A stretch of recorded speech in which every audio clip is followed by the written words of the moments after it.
Hi, I'm Lauren Sequeira and this is Be Inspired with BBC Writers. So I always loved watching films and TV as a kid. I was that annoying kid that would watch the same film 3 times in a row in one day. So when I went to uni, I was like, I want to be a director. I want to make films and TV. And then discovered screenwriting, which I didn't see as a career path.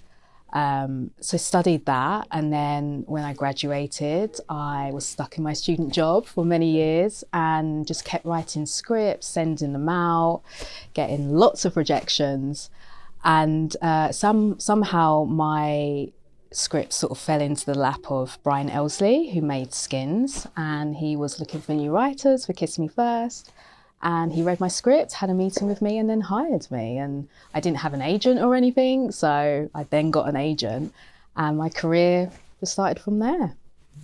I think dealing with rejection is part of being a writer for sure. And I think I would always juggle a lot of projects, so I'm not putting all of my energy into just one project. So if that gets rejected, it's like, okay, let me focus on getting this one off the ground.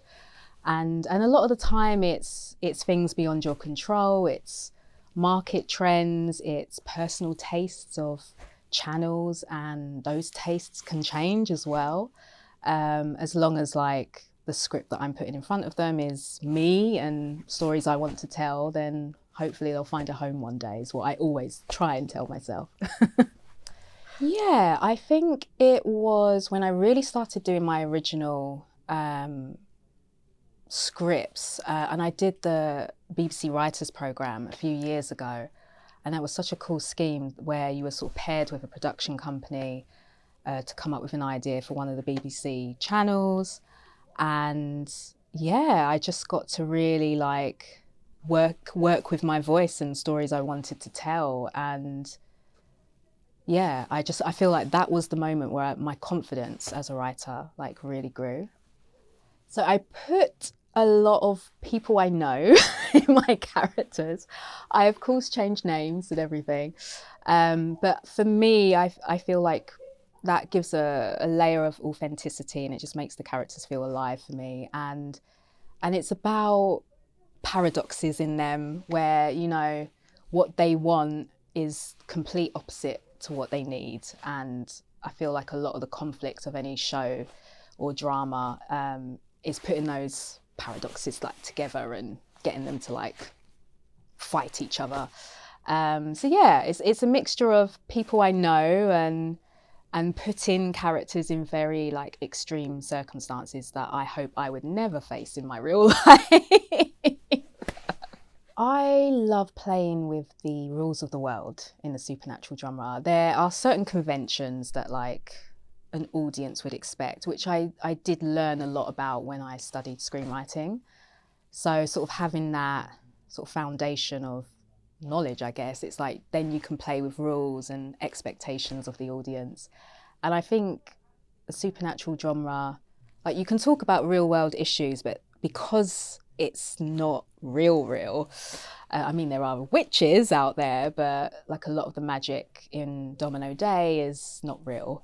There's a level of escapism that I feel an audience sort of like a lot of people want to watch TV to escape the real world. Yeah. I feel like it always starts with character anyway, because that's what the audience are they need to invest in. So I'll always build my characters, and then if it is a supernatural show or a genre show, then you do have to think about those conventions and the rules of the world, and think about how an audience will connect with it, I guess. But yeah, I just I always start with character, always. Yeah, I think at the start, just keep writing. Almost write every day, and writing can be just writing some notes in your notebook. It could be writing one scene. When I was stuck in my student jobs, I was always trying to bring my laptop and on my break just write a scene or something, and that sort of helped me sort of keep on top of things, because a lot of the time you might be juggling writing with a full-time, part-time job, kids maybe, so it's finding any moment you can to sort of write. and stories that you care about, because once those scripts sort of land on the desks of producers and broadcasters, they want to know like why you want to tell this story. And I think putting as much of yourself or people around you into your scripts like really helps. Like it lifts off the page, so that someone's reading it and can feel that passion. So yeah, those are my top tips. Like, be true to the stories you want to tell and try and write as much as possible. I mean, being a writer, you're always exposing yourself in a way, like you're putting your art out there to be judged, you know. And I remember one producer, especially when like, you know, Domino Day was about to come out, said that, you know, not everyone is going to connect with your show, and, you know, everyone has different tastes, but as long as you're proud of the show you're making, and you love the story, like that's the main thing. And I think that stops your head sort of spiraling and thinking about others' faults and reviews and all of that. So yeah, I always remember that piece of advice. Yeah, I mean, I guess it's like certain stories, like the genre shows. I do feel like they can come in waves sometimes. And when I was starting out, I was writing the kind of vampire shows and stuff like that. But you know, True Blood had come out, and so had Dracula. So while they would get me meetings and people liked the story I was telling, like they wouldn't sort of go anywhere. And yeah, the industry is just always changing in terms of tastes and all of that. So it can be hard to think ahead, like what might land. But again, it sort of goes back to just being true to like the story you want to tell, and just hope that the timing's right. I definitely think it's worth having like a varied slate of like different shows. Like I have sent Supernatural specs and I've got jobs from them, but like sometimes the producer might be like, oh, can I see a realist sort of script as well? So I think it's good to have a mix of spec scripts that you can, you know, bam, bam, bam, hand out. It's in the world around me. Personally, for me, sometimes music unlocks things. I'm that writer that I write to music. And if like I find a song that, like if I'm writing a scene and I imagine, oh, this would be the perfect song for the scene, I'll put it on repeat until I finish that scene and then drive myself insane. But it just helps like certain images come, and sometimes like a certain rhythm, which, you know, you might not even get the rights to that song, but it just helps unlock things for me. But yeah, looking at the world around me, the news, and just trying to find like intriguing ways in to answering a what if or something. Yeah.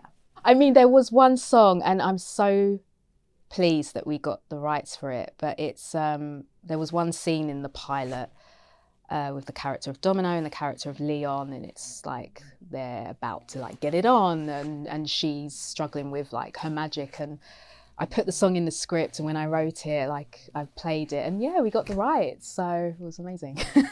It was it's called Navy, but Navy spelt with two N's, and it's the song is called Stay. So True Blood. I am the biggest True Blood fan. I just loved how, yeah, it's that thing I was talking about, like it's escapist, but it was talking about real issues in America, such as like cultural segregation and racism and stuff. So there was like deep messages underneath it, and I loved the tone. It was dark, but it was also funny and a bit weird. So yes, True Blood. Breaking Bad, just in terms of character development. Maybe The Wire? Yeah, because just how it sort of presented characters on like two different sides, and you cared about both sides, and if someone died, it was just like gut-wrenching. Yeah, I would say those three. I mean, Sally Wainwright, she is a British gem. I just love how like her writing can be like really dark and like gut punching, but then she makes it light and funny at the same time. So you can tell when she writes, she's really thinking about how the audience feel, and I really aspire to that. And I mean, yeah, Jesse Armstrong is amazing. I'm not a comedy writer per se. I like funny moments, but again, character development, it's just amazing. Yes, I was on it might have changed its name, but this was back in 2017. I was on the BBC TV Writers Programme. It's a bit of a mouthful. And that was amazing in that I really felt like I was starting to find my voice as a writer.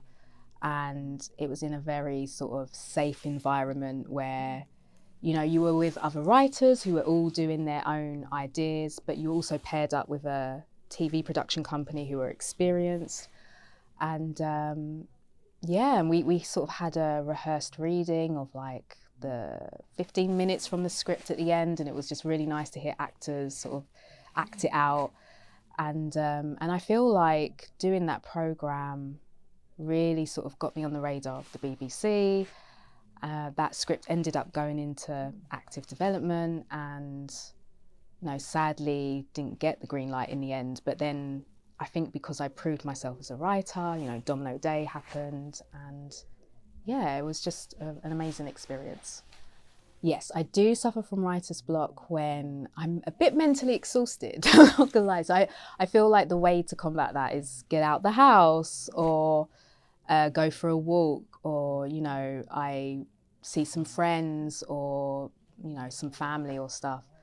Again, music can help unblock me, particularly if I'm like struggling with a scene. I try and find music, whether it's just a commercial track or like a soundtrack from an existing TV show, and I just play with that. And I think sometimes just like putting the laptop away and just getting the notebook out and just, ruminating on ideas that way helps, because sometimes if you're at the keyboard and you feel the pressure to write a fully formed sentence, and sometimes you just need to stew a little bit, like give yourself permission to stew is what I say.